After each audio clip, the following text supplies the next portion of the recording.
আসসালামু আলাইকুম বন্ধুরা, আরসি কিচেনে আপনাদের সবাইকে স্বাগত। আপনারা কেমন আছেন? আশা করি ভালো আছেন। আজকের আমি চলে এসেছি আরও একটি নতুন রেসিপি নিয়ে।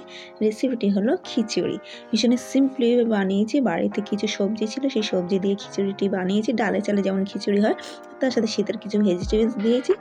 তো চলুন দেখে নেওয়া যাক এই খিচুড়ি বানানোর জন্য আমি এখানে কি কি উপকরণ নিয়ে নিয়েছি, সেগুলো চলুন ফার্স্ট দেখে নেওয়া যাক।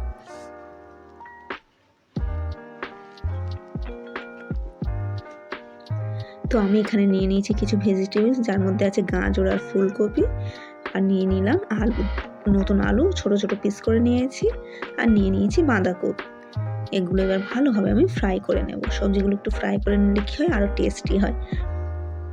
তো এই শীতের সিজনে বাড়িতে রাতের টাইমে এরকম নর্মালিভাবে খিচুড়িটি বানাবেন, খেতে ভীষণই টেস্টি লাগে। তো ফার্স্ট আমি বাঁধাকপিটা একটু ফ্রাই করে নেব। কড়াইতে তেল দিয়ে দিয়েছি, তেলটি গরম হয়ে গেছে, তো বাঁধাকপি দিয়ে ফ্রাই করে নিলাম। এবারে আমি ফ্রাই করে নেব আলু আর মটরশুঁটিটা। সব হালকা একটু ফ্রাই করে নেব আমি সবজিগুলো। আমি ভীষণ ইজিভাবে বানিয়েছি, আপনারা পুরো রেসিপিটি দেখতে থাকুন, আশা করি ভালো লাগবে। তো এখানে আমার বাঁধাকপি ফ্রাই হয়ে গেছে।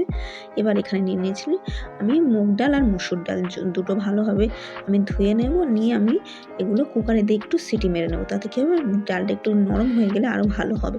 তো তার জন্য আমি পেঁয়াজ দিয়ে দিয়েছি, আদা রসুন সর্ষে তেল সব দিয়ে ভালোভাবে ডালটা মেখে আমি 2 থেকে 3টে সিটি মেরে নেব। আর এখানে আমার আলু আর মটরশুঁটিটাও ফ্রাই করা কমপ্লিট হয়ে গেছে। এবারে আমি ফুলকপি আর গাজরটাও ফ্রাই করে নিচ্ছি।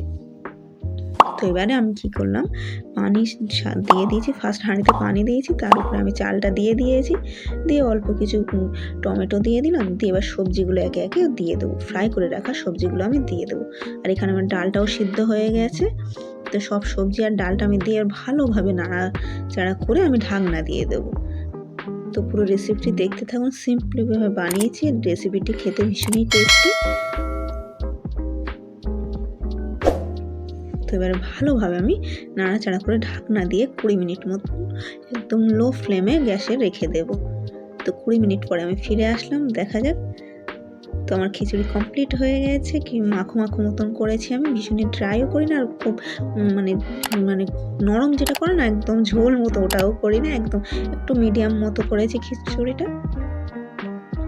তো এবার এটা গরম গরম পরিবেশন করা হবে।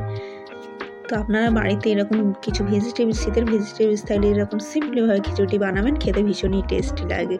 তো আমি এখানে গরম গরম খিচুড়ি নিয়ে রেডি হয়ে গেছি। এবার এটা গরম গরম পাঁপড় দিয়ে সার্ভ করা হবে। তো আমার এই রেসিপিটি ভালো লেগে থাকলে প্লিজ কমেন্টে জানাবেন আপনারা। আর এটা ভীষণই সিম্পলিভাবে বানিয়েছি, বাড়িতে ঘরোয়া কিছু পদ্ধতি দিয়েই বানিয়েছি ইজিভাবে। এই শীতের সন্ধ্যা বা শীতের রাতে এইভাবে খিচুড়িটা খেতে ভীষণই টেস্টি লাগে। আর আমার এই রেসিপিটি ভালো লেগে থাকলে please like, share and comment করবেন। নতুন কোনো বন্ধু ভিডিওটি দেখে থাকলে সাবস্ক্রাইব করার অনুরোধ রইল। আজকের পর্যন্ত এতটুকু, দেখাবে নেক্সট কোনো ভিডিওতে। ততক্ষণ সুস্থ থাকবেন, ভালো থাকবেন, আল্লাহ হাফেজ।